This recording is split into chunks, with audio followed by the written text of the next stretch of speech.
Hey fellow music fans, welcome back to Psychology of Rock. If you're new to the channel, my name's Nina, and today we're doing another deep dive into the lyrics of the great Neil Peart, who is one of my favorite people to talk about because I am such a huge fan, and I've gotten a lot of requests for more Rush lately, and that is something that I will never say no to, so let's go ahead and dive on in. Now, as many of you already know, Neil was well regarded as being a highly skilled and profound writer that had a deep understanding of history, philosophy, and literature, and this is something that is clearly evident in his books and his lyrics. He insightfully and poetically explored many complex and thought-provoking themes, such as the meaning of life, the nature of reality, and the human condition. What I think is a lot less known and discussed, however, is that Neil's intellectual curiosity extended well beyond the humanities and actually delved fairly heavily into psychology. He studied renowned thinkers and theorists in this field, such as Carl Jung, which we talked about in the breakdown of Animate, but we can see evidence of his solid grasp of psychological concepts in many of the other songs he wrote. A perfect example of this is the masterpiece Halo Effect off the 2012 concept album Clockwork Angels, which Neil actually named after a psychological concept that beautifully sums up what the song is about.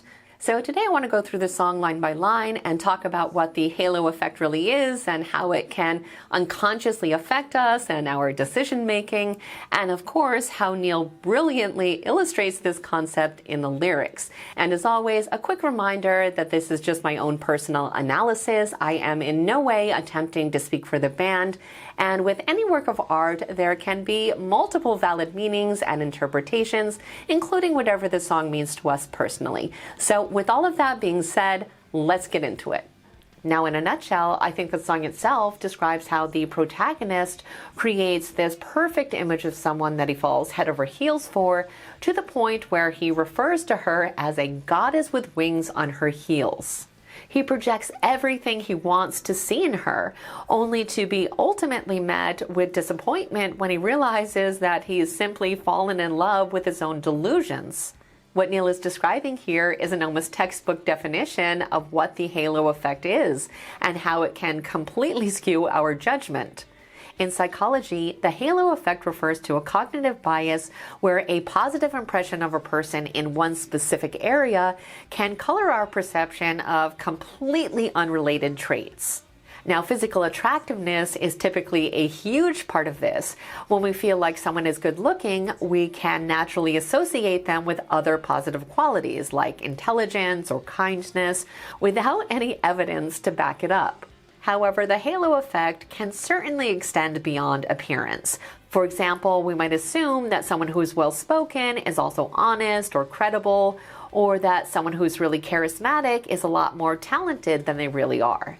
This bias can even grant people a false sense of authority, which is why celebrities are often used to endorse products even when they have zero expertise in the product category. But even when we're not talking about celebrities, we naturally tend to idealize beautiful people and project onto them whatever qualities we want them to have, even when they clearly do not have them.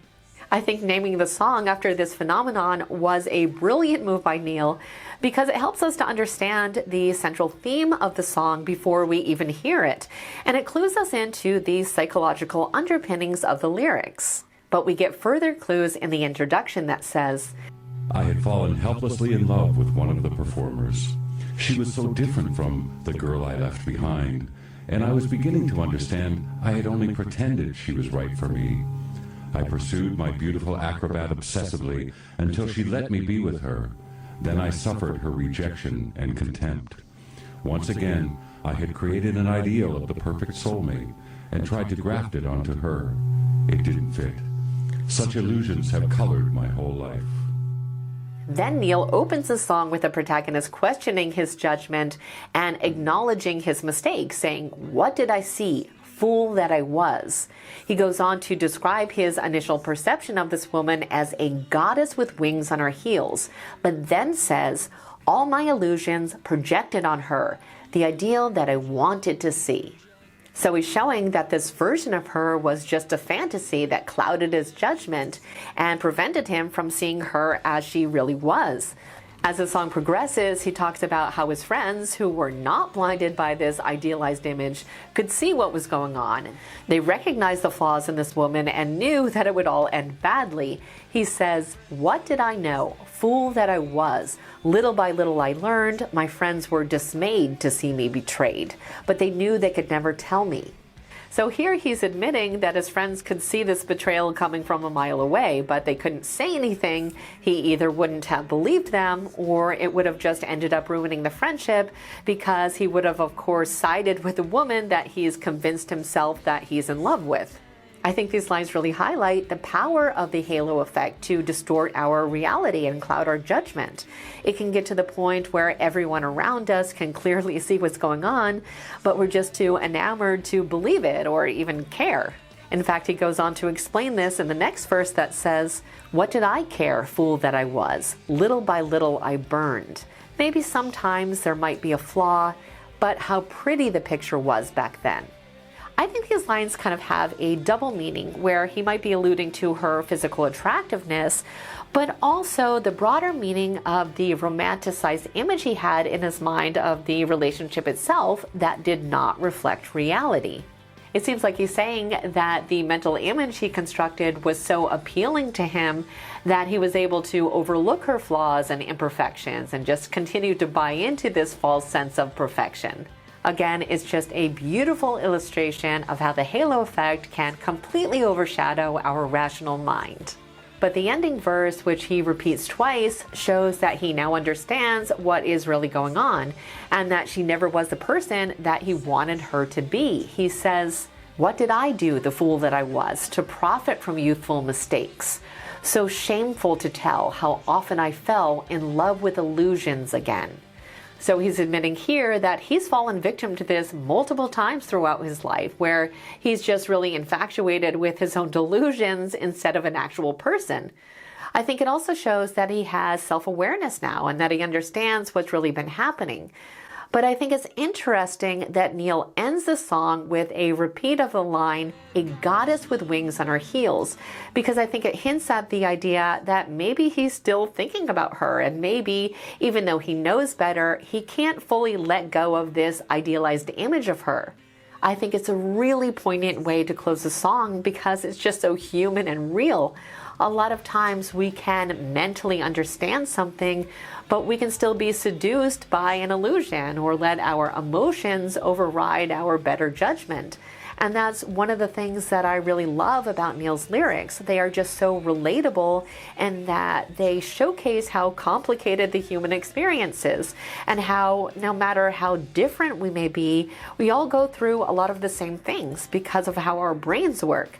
Human psychology is human psychology, and we can be susceptible to the same biases and illusions no matter our background or beliefs. So once again, I think Neil has just masterfully captured this universal human experience in his lyrics. It's one of my favorite songs on the album, and it is just a work of art, both lyrically and musically. It has been so fun for me to have the chance to go through Rush's catalog and see how much psychological insight really is there. I think Neil's work is much more associated with the philosophical and maybe the metaphysical, but it's clear to me that he really did have a deep understanding of psychology. Maybe he researched this to get to know himself a little bit better or to understand the world around him a little bit more. But he was clearly able to take everything that he learned and to create something that's not only intellectually stimulating, but also emotionally resonant, which is something that I think we rarely see in the world of music. So those are my thoughts on Halo Effect, and I would love to hear if you have further commentary, so please feel free to share your thoughts in the comments. Let me know also what song you'd like me to analyze next. I want to thank you so much for being here. I hope you enjoyed the analysis. Don't forget to like and subscribe, and I will see you in the next video.